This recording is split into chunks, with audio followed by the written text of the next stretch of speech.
নমস্কার, ভ্রমণের কবিতায় স্বাগত জানাই আপনাদের। আজকের গল্প এপ্রিল ফুল। গল্পটি সংগৃহীত। সকালের চাটা বিপত্নিক হওয়ার পর থেকে একাই খান বিকাশবাবু। বৌমা ঘুম থেকে উঠে চা বানিয়ে দেয়। একটু বেজার মুখে দিলেও কিছু মনে করেন না তিনি। যতই হোক, গোটা দিন কত খাটনি মেয়েটা।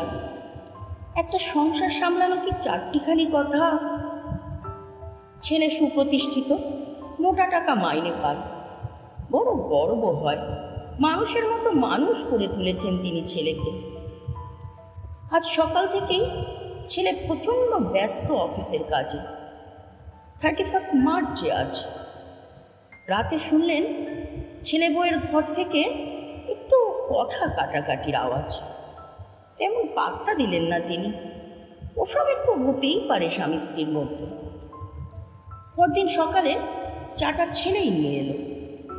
একটু অবাক হলেও খুশি হলেন মনে মনে।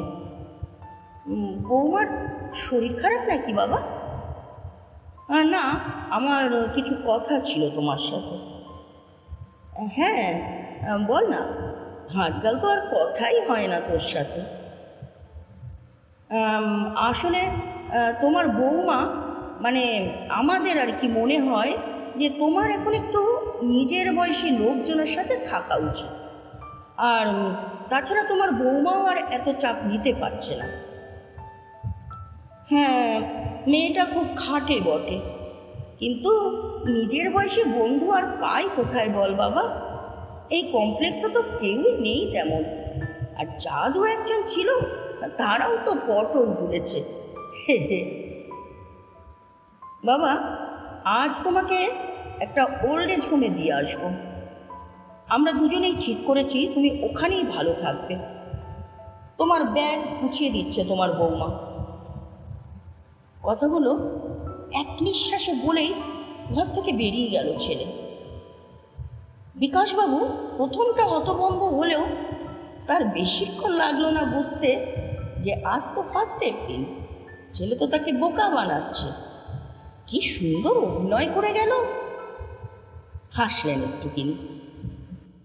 তিনিও ঠিক করলেন অভিনয় তিনিও করবেন।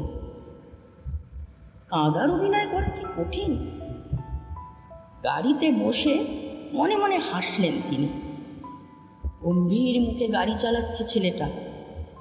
শহরের এদিকটা দেখতে দেখতে বেশ বড় হয়ে গেছে, যেমন ছেলেটা হয়ে গেছে। ছোটবেলায় চায়ে নুন মিশিয়ে এপ্রিল ফুল পড়ত, এখন বড় হয়ে এসব বড় বড় নাটক করছে। মুখ টিপে হাসলেন আবার। জেনে বুঝে নাটক করার মধ্যে একটা বেশ অন্যরকম আনন্দ আছে। ওল্ড এজটা একটু গ্রামের দিকেই, বেশ সুন্দর করে সাজানো। তবে যারা থাকে তাদের জন্য তো খারাপই লাগে। ছেলেটা নিশ্চয়ই কোম্পানির কোনো ডোনেশন দিতে এসেছে, তাই এত নিখুঁতভাবে প্ল্যান প্রোগ্রাম করেছে। নিশ্চয়ই কারো সাথে একটা পরিচয় করাতে নিয়ে আসছে ছেলে, এখানকার ম্যানেজার হয়তো। পরিচয় পর্ব শেষ হতে ছেলে বলল, ভালো থেকো বাবা, মাসে 2 বার তো আসবোই দেখা করতে। কোনো অসুবিধা হলে ফোন করো কেমন? আবার অভিনয় করার পালা। হাঁটতে হাঁটতে গাড়ির কাছে এলেন দুজনে। বললেন, তোমরাও ভালো থেকো বাবা, আমার আশীর্বাদ তোমাদের সাথে সব সময় থাকবে। বলে অপেক্ষা করতে লাগলেন কখন ছেলেটা বলে উঠবে এপ্রিল ফুল। গাড়িতে বসলো ছেলে। জানলার কাছ দিয়ে মিটিমিটি হেসে অপেক্ষা করতে থাকলেন তিনি। গাড়ি স্টার্ট দিল। এই বুঝি বলল ছেলে। জীবনে কোনোদিন এপ্রিল ফুল শোনার জন্য যে এত অধীর আগ্রহে থাকবেন তা কোনোদিন ভাবতেই পারেননি। চাকা ঘুরল। বাঁদর ছেলে কখন অভিনয়টা শেষ করতে হয় তাও জানে না ছাড়া। এবার অস্থির হয়ে পড়লেন বৃদ্ধ। সাথে সাথে একটা চাপা ভয় গ্রাস করল তাকে।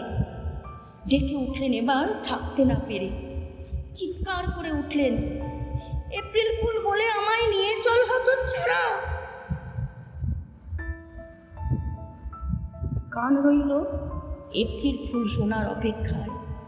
হাত ছিল ভেজা চোখ, ধুলো উড়িয়ে গাড়িটা ছোট হয়ে আসছে ক্রমশ। অবাক হলেন, মানুষের মতো মানুষ করেছিলেন যে তিনি ছেলেকে।